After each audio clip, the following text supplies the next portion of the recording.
तो देखो बच्चों, अपना जो चैप्टर चल रहा है और ये है अल्कोहल्स। आज हम इस चैप्टर में अब जो टॉपिक डिस्कस करने वाले हैं और ये टॉपिक है हमारा क्या, अल्कोहल्स के रासायनिक गुण। ओके, तो फिर स्टार्ट करते हैं। और सबसे पहला गुण जो है अल्कोहल का जो हम डिस्कस करेंगे और ये है अम्लीय गुण, एसिडिक नेचर, एसिडिक प्रॉपर्टी। तो देखो बच्चों, जो अल्कोहल्स होते हैं ये सामान्य क्षारों जैसे कि NaOH, KOH, कैल्शियम हाइड्रोक्साइड जो एक सामान्य क्षार है, इनके प्रति तो ये उदासीन होते हैं। मतलब ये होता है कि अगर अल्कोहल्स में कोई भी अल्कोहल हम लें और उसमें NaOH मिला दें या KOH मिला दें तो उसके साथ अल्कोहल कोई रिएक्शन नहीं करता। मींस अल्कोहल उदासीन होते हैं एक सामान्य क्षारों के साथ, किंतु बहुत ही प्रबलतम क्षार जैसे कि सोडियम है, पोटेशियम है या NaNH2 है या एल्कोक्साइड है या हाइड्राइड्स है, NaH है, इनके प्रति ये दुर्बल अम्लीय गुण दर्शाते हैं। मतलब जो OH का H है वो इन क्षारों से रिएक्शन कर लेता है। जैसे ROH को हम NaH के साथ ट्रीट कर दें तो बन जाएगा RONA+H2। ठीक इसी तरह से ROH को Na के साथ ट्रीट किया जाए तो बनेगा RONA+H2।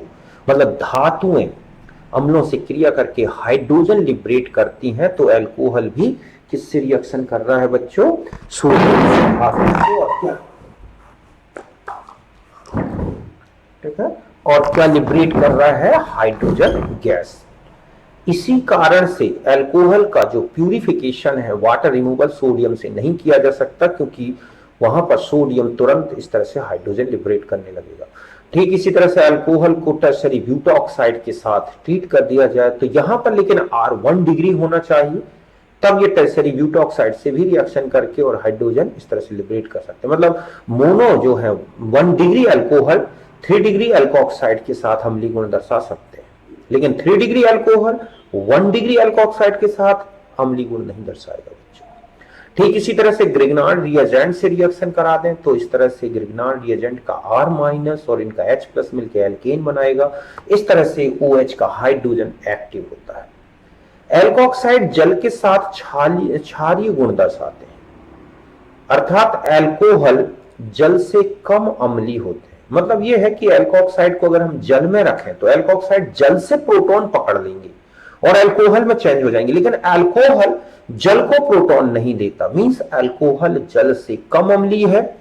और मैथिल अल्कोहल एक एक्सेप्शन है कि मैथिल अल्कोहल जल से अधिक अम्लीय होता है। इसका क्या रीजन है हम आगे डिस्कस करेंगे अभी। मतलब एल्कोक्साइड को अगर हम वाटर में रखें तो ये बन जाएगा ROH और क्या, NaOH। लेकिन इसका रिवर्स नहीं होगा बच्चों कि यहाँ OH जो है वो अल्कोहल से H+ को एक्सेप्ट करके और इस तरह से बदल जाए, ये पॉसिबल नहीं है। मींस अल्कोहल वाटर से कम अम्लीय होते हैं।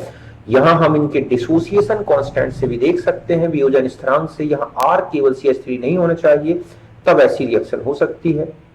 H2O का वियोजन स्थिरांक है 1.8 × 10⁻16, pKa है 15.7, है ना। एथाइल अल्कोहल का है 15.9, मिथाइल अल्कोहल का है 15.5। ध्यान रखें pKa जितना कम उतना ज्यादा अम्लीय गुण। और अगर हम क्लोरोइथाइल अल्कोहल ले ले तो और भी कम हो गया। तो इसका मतलब ये है कि आप देख रहे हैं कि मिथाइल अल्कोहल जल से कहीं ज्यादा अम्लीय होता है, और अगर -I इफेक्ट वाले ग्रुप अल्कोहल में अगर हैं तो वो अल्कोहल को और ज्यादा अम्लीय बना देते हैं। इस तरह से हम ये कहें कि methyl alcohol, water ethyl alcohol और क्लोरोइथाइल अल्कोहल में देख रहे हैं आप मिथाइल अल्कोहल ज्यादा एसिडिक दिख रहा है। किससे, H2O से। ये उल्टा दिख गया, यहां पर इसको हटा दो, है ना। इस तरह हम तीनों को कंपेयर कर लें इस तरह से, और इन सबसे ज्यादा आपको अम्लीय दिख रहा है ClCH2 CH2OH। अब आता है कि मिथाइल अल्कोहल वाटर से ज्यादा अम्लीय क्यों है। एक्चुअली क्या है बच्चों कि अगर हम मिथाइल अल्कोहल में देखें तो O से कार्बन जुड़ा है, जबकि वाटर में देखें तो O से H जुड़ा है। तो कार्बन की ऋण विद्युता हाइड्रोजन से ज्यादा होती है जब ये मिथाइल ग्रुप के फॉर्म में होता है, मतलब 2.5। जो कि हाइड्रोजन की ऋण विद्युता 2.1 से अधिक है। इसीलिए मिथाइल अल्कोहल में OH अधिक ध्रुवित हो जाता है और आसानी से क्या होता है, प्रोटॉन की तरह निकल के बाहर हो जाता है। हम इसको ऐसे कहें कि ये प्लस हो गया और ये माइनस, लेकिन यहां पर ये बहुत कम रहेगा इस तरह से। अब आता है कि बड़े अल्काइल ग्रुप होने पर अम्लीयता घट कैसे गई। तो देखो बच्चों, बड़े बड़े अल्काइल ग्रुप में क्या होगा कि कार्बन में S कैरेक्टर कम हो जाता है, और S कैरेक्टर कम हो जाने के कारण क्या होगा, ऋण विद्युता कम हो जाती है, और ऐसे में इथाइल, प्रोपाइल, इनमें कार्बन की ऋण विद्युता हाइड्रोजन से कम हो जाती है। और यही रीजन है कि वो अल्कोहल अगर मिथाइल से बड़ा अल्कोहल ग्रुप रखते हैं तो अम्लीयता घट जाती है। तो इस तरह से नाम की आकर्षण क्षमता देखें तो मिथाइल की ज्यादा है, फिर H की है, फिर इथाइल की। यहां तक बात क्लियर अच्छी तरह से। ये बहुत इंपॉर्टेंट है, आता है कि कौन से अल्कोहल की अम्लीयता जल से ज्यादा है, तो वो केवल एक ही है और वो है मिथाइल अल्कोहल।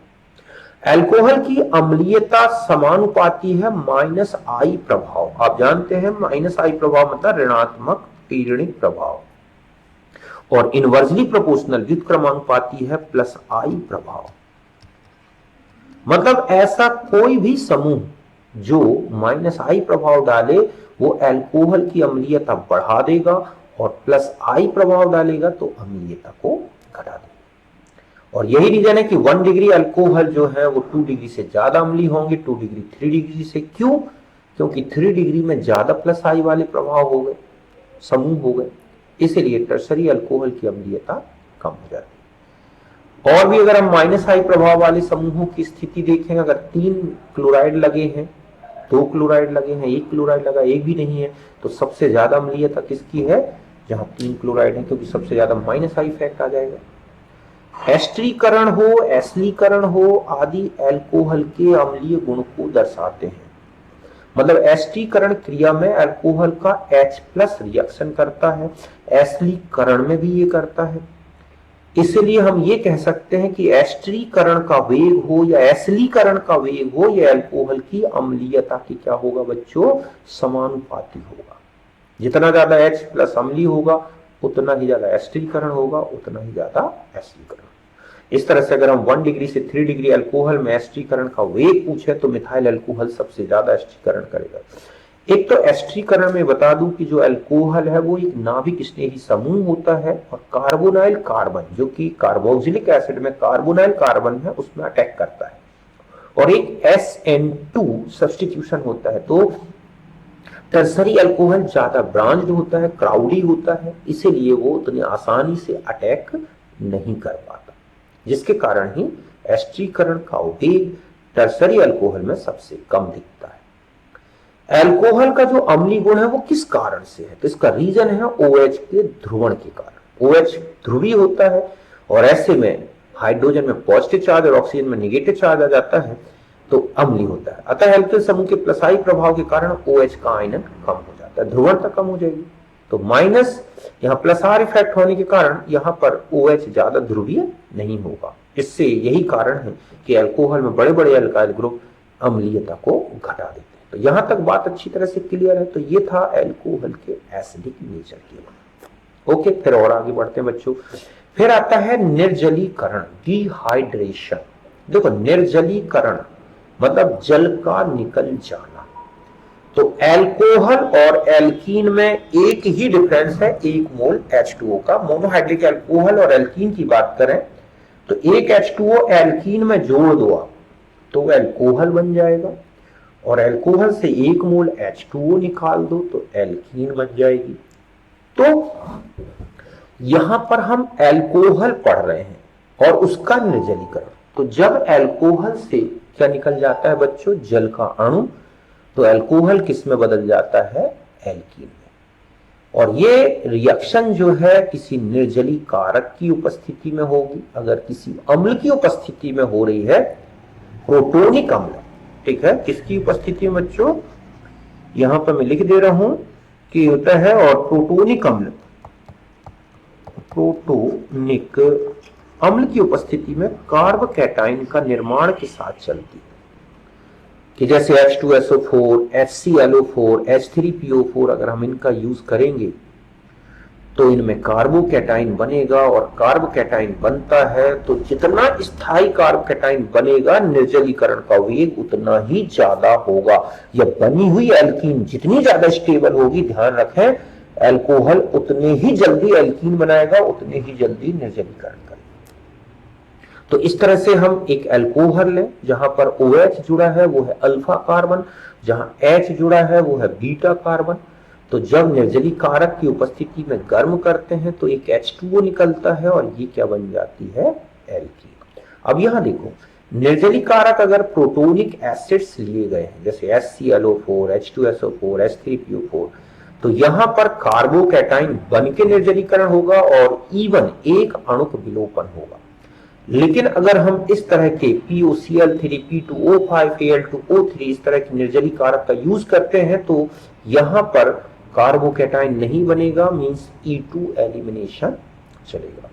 एक क्वेश्चन होता है कि हैलोजन अम्ल का उपयोग निर्जलीकरण में क्यों नहीं कर सकते, जबकि वो भी तो एक प्रोटोनिक एसिड है।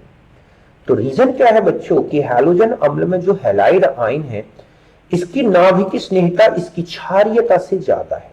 मींस ये प्रोटॉन निकाले इससे पहले ये कार्बोकैटाइन के कार्बन पे अटैक कर देता है और एक नाभिक स्नेही योग कर लेगा कार्बोकैटाइन के साथ। जबकि HSO4, ClO4, H2PO4 जो माइनस आयन है ये काफी बड़े एनायन हैं और ये कार्बन पर जल्दी अटैक नहीं करते त्रिविम बाधा के कारण, और इसीलिए ये अच्छे बेसिक ग्रुप हो जाते हैं और प्रोटॉन निकाल देते हैं, जिसके कारण ही हम इन जो H2SO4 है, ClO4 है, H3PO4 है, इनको निर्जली कारक की तरह यूज कर सकते हैं, जबकि हैलोजन अम्ल का यूज नहीं करते। बात क्लियर है? आगे बढ़ते हैं।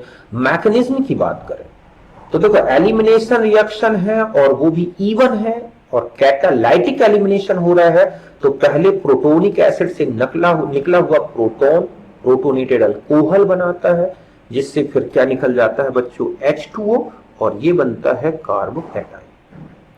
अब जो ये कार्बोकैटाइन बना है इसमें से फिर HSO4 क्या करता है, प्रोटॉन निकाल देता है और इस तरह से ये बन जाती है एल्कीन। तो ये है कार्बोकैटाइन बच्चों, ये क्या है, कार्बोकैटाइन। और इस तरह से यहां प्रोटॉन निकल गया HSO4 ने और ये बदल दिया एल्कीन। तो यहां तक बात क्लियर है? तो ये है इसकी मैकेनिज्म। अब देखो यहां पर ये बता दूं कि कार्बोकैटाइन बन रहा है तो इसमें सैड-जैफ रूल भी लगेगा, ठीक है। एक दूसरा होता है कि पुनर्विन्यास भी हो सकता है, ओके। तो पुनर्विन्यास केवल कार्बोकैटाइन में, रिंग एक्सपांशन हो सकता है, वो सारी कंडीशंस लगेंगी जो कार्बोकैटाइन में लगती हैं। तो यहां लिखा है कि एल्कीन का निर्माण सैड-जैफ रूल के अनुसार होगा तथा कार्बोकैटाइन बनने के कारण निर्जलीकरण का वेग कार्बोकैटाइन के स्थायित्व के समानुपाती होता है। जितना स्टेबल कार्बोकैटाइन उतना फास्ट निर्जलीकरण। वही कारण है कि 1 डिग्री, 2 डिग्री, 3 डिग्री अल्कोहल में सबसे फास्ट 3 डिग्री में होगा। ठीक इसी यहां पर ये कार्बोकैटाइन की स्टेबिलिटी बढ़ा देंगे कॉन्जुगेशन के कारण, बनने वाली एल्कीन कॉन्जुगेटेड होगी, यहां तो एरोमेटिक ही बन जाएगी। इसलिए रेट जितनी स्टेबल कार्ब का एल्कीन बनेगी निर्जलीकरण उतना ही फास्ट होता है, ओके। ठीक इसी तरह से वलय विस्तार हो सकता है, जैसे हम इस अल्कोहल का यूज करें तो ये 5 सदस्यीय वलय है 6 सदस्यीय वलय में बदल गई। कैसे बदल गई? यहां से पहले H2O निकल गया, OH निकला तो कार्बोकैटाइन बना, एल्काइल माइग्रेशन हुआ, इस तरह से रिंग बढ़ गई, बाद में एलिमिनेशन हो गया तो ये बन गई।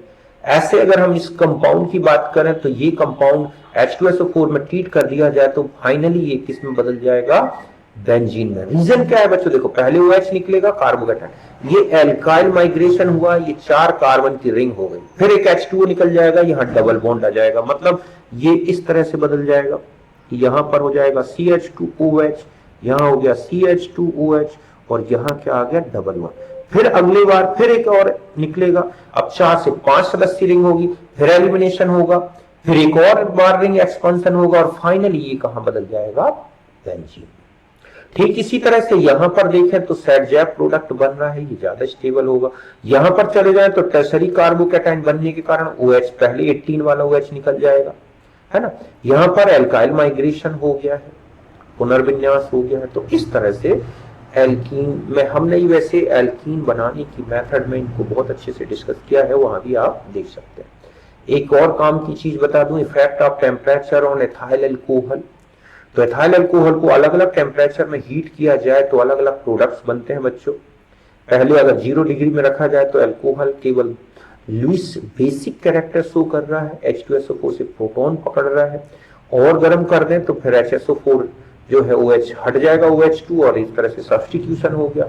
140 में 2 मोल अल्कोहल जुड़ जाते हैं और ईथर बना लेते हैं, और 170 डिग्री हाई टेम्परेचर में कंप्लीटली विलोपन अभिक्रिया होगी और क्या बन जाता है, एल्कीन।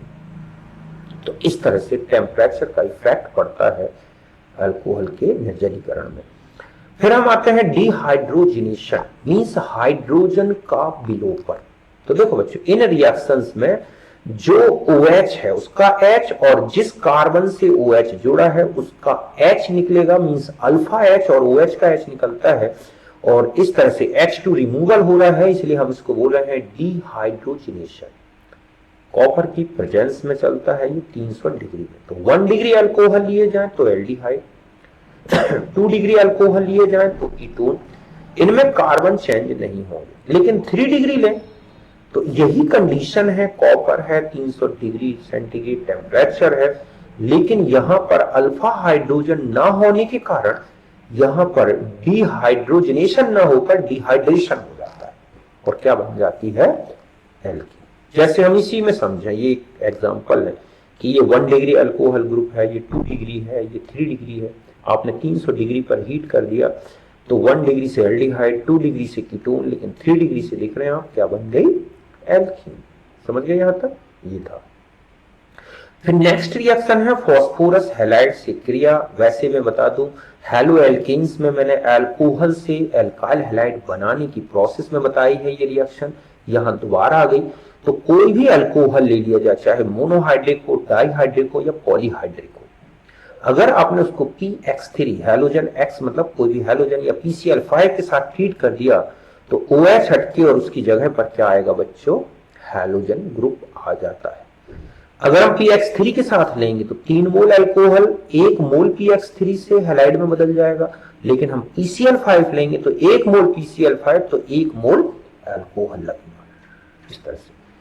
फिर हमने डार्जन रिएक्शन भी पढ़ी है ये हेलो एल्कीन्स में, कि अल्कोहल को जब हम SOCl2 के साथ पिरीडीन की उपस्थिति में गर्म करते हैं तो OHCl से हट जाता है, और इसमें बनने वाले जो बाई प्रोडक्ट है SO2HCl, ये मिक्सचर से हट जाते हैं, और इसलिए प्योर एल्काइल हैलाइड क्लोराइड मिलता है। इसलिए सबसे बेस्ट मेथड मानी जाती है क्लोराइड बनाने की, है ना, इस तरह से। बाकी इसकी मैकेनिज्म ये सब कुछ मैं ऑलरेडी डिस्कस कर चुका हूं। अब हम आ जाते हैं ऑक्सीकरण, बहुत ही इंपॉर्टेंट टॉपिक है बच्चों ये, ठीक है। मतलब ये है ऑक्सीडेशन बाय माइल्ड ऑक्सीडाइजर। देखो हमें यहां पर अल्कोहल का ऑक्सीडेशन 2 अलग अलग ऑक्सीडाइजर्स से देखना है। एक है दुर्बल या माइल्ड ऑक्सीडाइजर, जो अल्कोहल को कंप्लीट ऑक्सीडाइज तो नहीं करते, और दूसरा होगा स्ट्रॉन्ग ऑक्सीडाइजर्स। तो देखो पहला हम ले रहे हैं PCC या PDC, पिरीडीनियम क्लोरोक्रोमेट, पिरीडीनियम डाइक्रोमेट। इनके स्ट्रक्चर्स में आगे बताऊंगा पूरा भी। तो ये एक दुर्बल ऑक्सीकारक होते हैं। जब इनकी प्रेजेंस में 1 डिग्री अल्कोहल को हीट किया जाता है तो बनते हैं एल्डिहाइड, मतलब एक H यहां से, एक H यहां से, एक O यहां से, H2O बन जाता है। 2 डिग्री को लें तो कीटोन्स बन जाएंगे, लेकिन 3 डिग्री में कोई इफेक्ट नहीं पड़ता। 3 डिग्री अल्कोहल में चूंकि अल्फा हाइड्रोजन नहीं है इसलिए ये ऑक्सीडाइज नहीं होते। जैसे हम इस कंपाउंड में देखें, ये है 1 डिग्री कार्बन वाला, ये है 2 डिग्री अल्कोहल और ये है 3 डिग्री। तो जब हम देख रहे हैं 1 डिग्री एल्डिहाइड में चेंज हो गया, 2 डिग्री कीटोन में, लेकिन 3 डिग्री में कोई इफेक्ट नहीं दिख रहा है। ओके, फिर हम आते हैं ऑक्सीडेशन बाय जोन्स रिएजेंट। ये होता है CrO3 एसीटोन में घुला होता है, तो बिल्कुल सेम PCC या PDC जैसा ही वर्क है। 1 डिग्री को एल्डिहाइड में और 2 डिग्री को कीटोन में बदलता है। लेकिन CrO3 H2O और H2SO4 अगर इनका यूज किया गया है कहीं पे तो ध्यान रखें 1 डिग्री अल्कोहल कार्बोक्सिलिक ग्रुप में चेंज हो जाता है, 2 डिग्री कीटोन में, लेकिन 3 डिग्री में कोई इफेक्ट नहीं पड़ता। जोन्स रिएजेंट भी 3 डिग्री अल्कोहल को ऑक्सीडाइज नहीं करता। ठीक है। फिर आता है ऑक्सीडेशन बाय MnO2। ध्यान रखें ये बहुत ही सिलेक्टिव ऑक्सीडाइजर है। ये एलाइलिक और बेंजाइलिक 1 डिग्री 2 डिग्री अल्कोहल का ऑक्सीकरण कर देता है। मतलब 1 डिग्री है तो एल्डिहाइड में बदल देगा, 2 डिग्री एलाइलिक है तो कीटोन में बदल देगा, बेंजाइलिक है मतलब बेंजीन रिंग से CH2H जुड़ा दिख रहा है तो उसे एल्डिहाइड में, 2 डिग्री बेंजाइलिक है तो कीटोन में। अब जैसे इसी में देखो ये बेंजाइलिक है, ये एलाइलिक है, ये एलाइलिक है, तो MnO2 का अगर हम यूज कर दें और मैं इसको ऐसे डिस्टिंग्विशिंग कर दूं तो और अच्छे से समझ सकते हो आप कि मैं यहां पर ऐसा लिख दूं CH2OH। तो ध्यान रखें कि ये वाला जो है ऑक्सीडाइज नहीं होगा CH2OH, क्योंकि अब ये जो है ना बेंजाइलिक या एलाइलिक नहीं है। तो इस तरह से जो एलाइलिक है कि ये एलाइलिक है ये बेंजाइलिक है, दोनों MnO2 से ऑक्सीडाइज हो जाएंगे।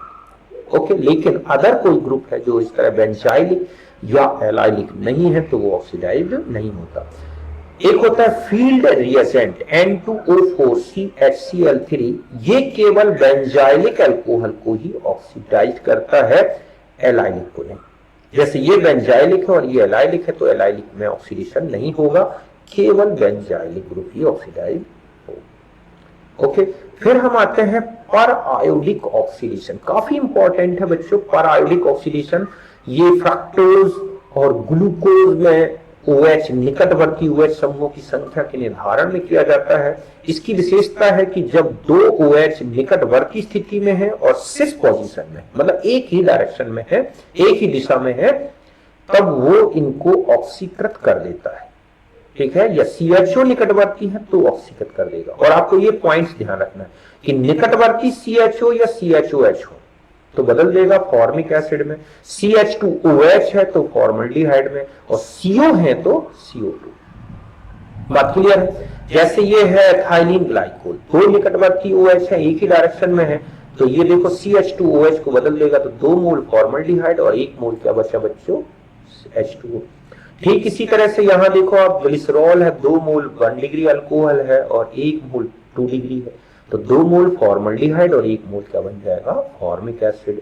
ग्लूकोज अगर हम ले लें तो आप देख रहे हैं कि CHO हो या CHOH हो, ये बदलेगा फॉर्मिक एसिड में, और जो बचा CH2OH वो बदल जाएगा फॉर्मल्डिहाइड में।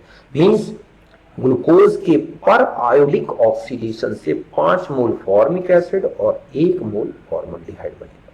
अगर हम फ्रक्टोज ले लें, ये क्या है फ्रक्टोज, तो फ्रक्टोज में आप देख रहे हैं कि कीटोनिक ग्रुप दिख रहा है ये वाला, तो इसको बदल देगा CO2, इसको बदलेगा फॉर्मल्डिहाइड, नीचे वाले CH2H को बदल देगा फॉर्मल्डिहाइड, और 3 मोल बन जाएंगे क्या बच्चों फॉर्मिक एसिड। अगर बीच में इस तरह से एडजेसेंट पोजीशन नहीं है, OH के बीच में कोई CH2 आ गया तो इसमें कोई ऑक्सीडेशन नहीं होगा पर आयोडिक मेथड से। ओके, यहां तक बात क्लियर है। फिर हम आ जाते हैं प्रबल ऑक्सीकारकों से ऑक्सीकरण। अब देखो बच्चों बहुत ही प्रबल ऑक्सीकारक भी होते हैं, जैसे KMnO4KOH 373 केल्विन में लिया जाए, KMnO4 एसिडिक मीडियम में लिया जाए, K2Cr27 H2SO4 एसिडिक मीडियम में, तब ये ऑक्सीकरण देखो किस तरह होता है। 1 डिग्री अल्कोहल पहले एल्डिहाइड में फिर कार्बोक्सिलिक एसिड में। इस पूरी प्रोसेस में कार्बन चेंज नहीं होंगे, मतलब जितने कार्बन का हमारे पास अल्कोहल है उतने ही कार्बन का क्या बनेगा कार्बोक्सिलिक एसिड। 2 डिग्री अल्कोहल लें तो कीटोन बनने तक तो कार्बन चेंज नहीं होंगे, लेकिन कीटोन से जब कार्बोक्सिलिक एसिड बनेगा तो कार्बन कम हो जाते हैं। बात क्लियर है? और 3 डिग्री में हर एक स्टेप में कार्बन कम होते जाएंगे, मतलब कीटोन बनने में घटेंगे, कार्बोक्सिलिक एसिड बनने में घटेंगे। तो इस रिएक्शन का use 1 degree 2 degree 3 degree alcohol में डिस्टिंग्विशिंग के लिए किया जाता है। ठीक इसी तरह से डिहाइड्रोजनेशन से भी 1 डिग्री 2 डिग्री 3 डिग्री अल्कोहल में डिस्टिंग्विशिंग किया जा सकता है। ओके, अगर हम K2Cr27 और H2SO4 का प्रयोग करते हैं तो टर्सरी अल्कोहल जो होता है वो ऑक्सीकृत नहीं होता, 1 डिग्री 2 डिग्री तो हो जाते हैं। बात क्लियर है? इस तरह से फिर एक रिएक्शन आती है पिनाकोलोन रीअरेंजमेंट। ये काफी इंपॉर्टेंट रिएक्शन है।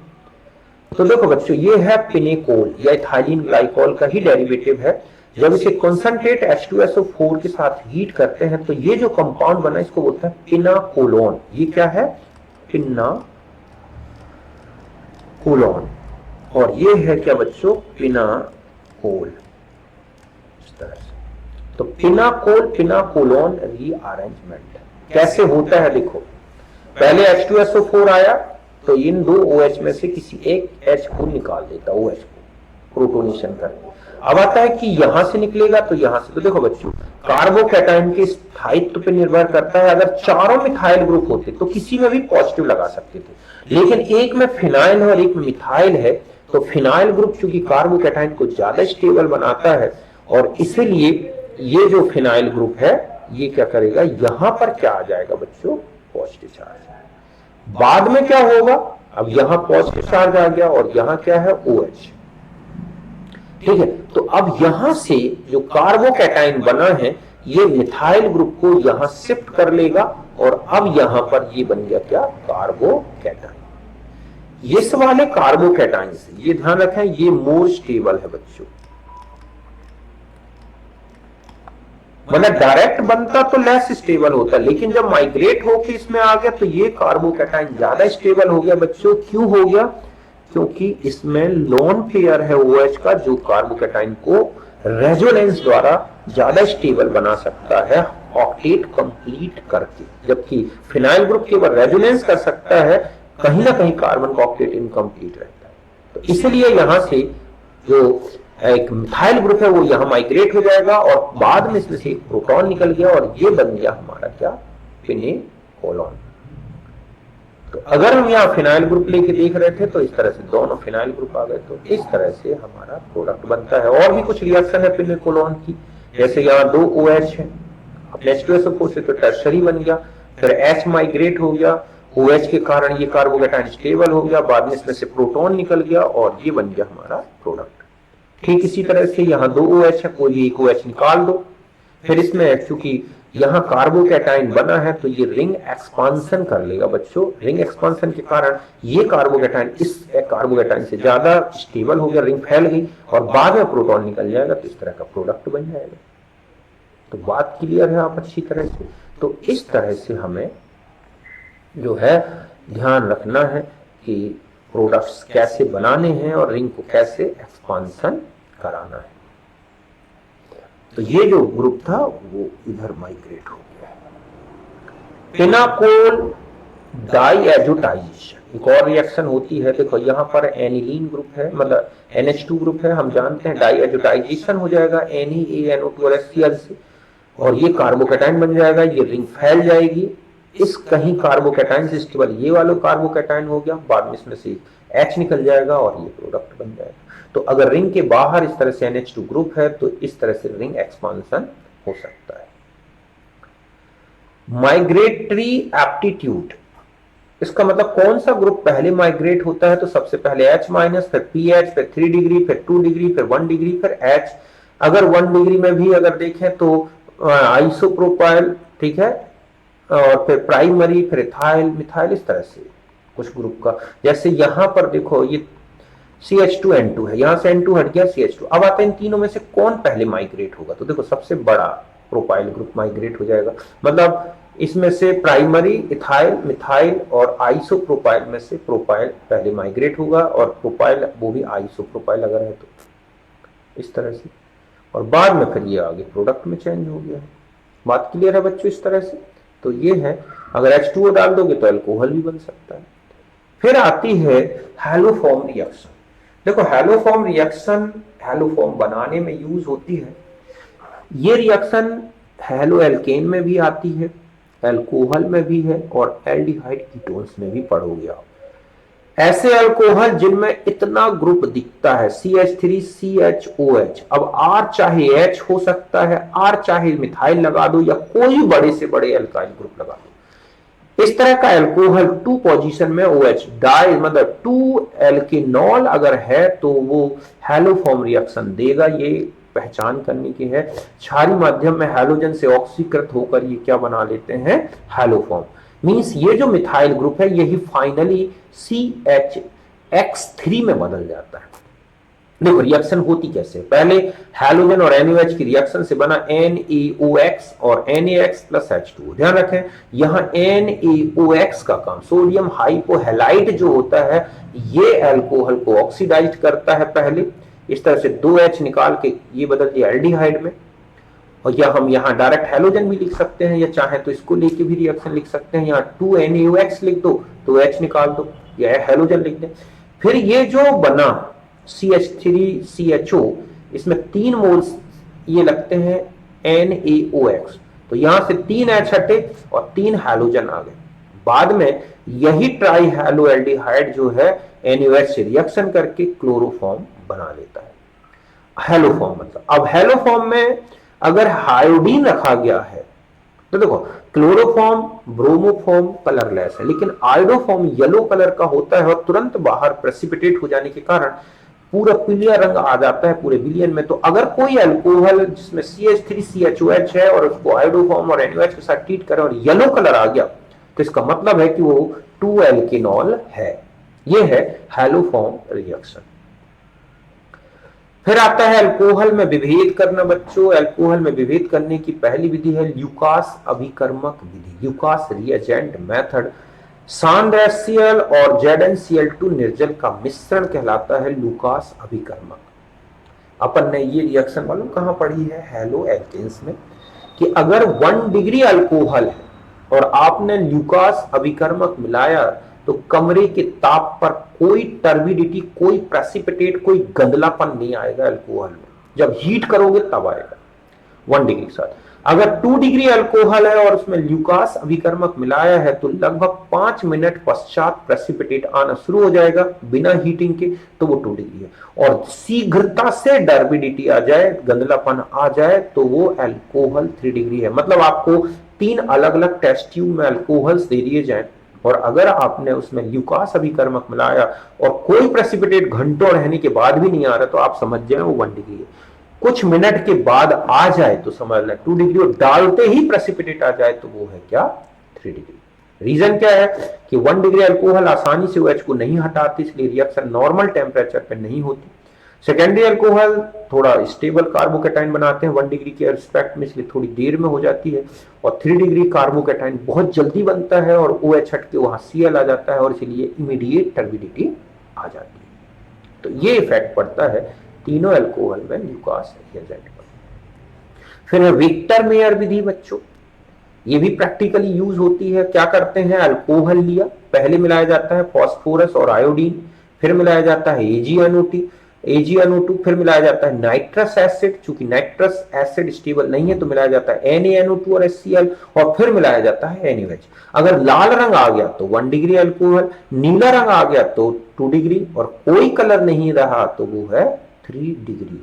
कैसे रिएक्शन होती है देखो, 1 डिग्री अल्कोहल, अब फास्फोरस और आयोडीन मान लो आपने मिलाई तो PI3 बनेगा, OH हटा के आयोडीन ला देगा। ऐसा 2 डिग्री में भी होगा, ऐसा 3 डिग्री में, जहां OH था वहां हट के आयोडीन आ गया। फिर आपने AgNO2 से रिएक्शन कराई तो ये नाइट्रोएल्केन बन गया। 1 डिग्री अल्कोहल से 1 डिग्री नाइट्रोएल्केन, 2 डिग्री अल्कोहल से 2 डिग्री नाइट्रोएल्केन, 3 डिग्री अल्कोहल से 3 डिग्री नाइट्रोएल्केन।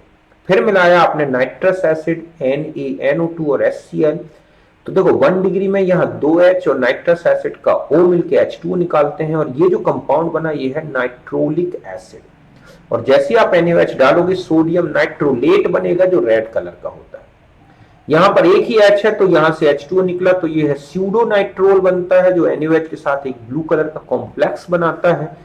तो इस तरह से, और यहां पर चूंकि कोई हाइड्रोजन नहीं है अल्फा पोजीशन में, इसलिए कोई रिएक्शन नहीं होती, ना ही कोई NaOH के साथ, तो वो कलरलेस रहता है। तो इस तरह से हम तीनों अल्कोहल में प्रैक्टिकली कलर प्रेसिपिटेशन से डिस्टिंग्विशिंग विभेद कर सकते हैं। फिर है डाइक्रोमेट टेस्ट। तो डाइक्रोमेट में मैंने अभी आपको बताया था कि 3 डिग्री के साथ डाइक्रोमेट मतलब Na2Cr2 7 या K2Cr2 7 कोई रिएक्शन नहीं करता। 1 डिग्री को एल्डिहाइड फिर कार्बोक्सिलिक एसिड में चेंज कर देता है, ग्रीन कलर आता है और कार्बन चेंज नहीं होगी। 2 डिग्री को पहले कीटोन में बदलेगा और फिर कार्बोक्सिलिक एसिड में कार्बन कम होंगे लेकिन ग्रीन कलर आएगा। 3 डिग्री के साथ कोई कलर नहीं आता, वो ऑरेंज ही रहेगा। और इस तरह से ये पता चल जाता है कि कौन 3 डिग्री अल्कोहल है। और कौन 1 डिग्री है या 2 डिग्री। तो इस तरह से हम तीनों अल्कोहल में डिस्टिंग्विशिंग कर सकते हैं। तो ये है कुल मिला के बच्चों अल्कोहल का केमिकल नेचर और उसकी जो प्रॉपर्टीज हैं, बस इतना ही पढ़ना है हमें अल्कोहल में। इसके बाद हम अगला जो वीडियो स्टार्ट करेंगे उसमें हम फिनॉल के बारे में डिस्कस करेंगे। ओके, तो फिर मिलते हैं नेक्स्ट वीडियो में। बाय बच्चों।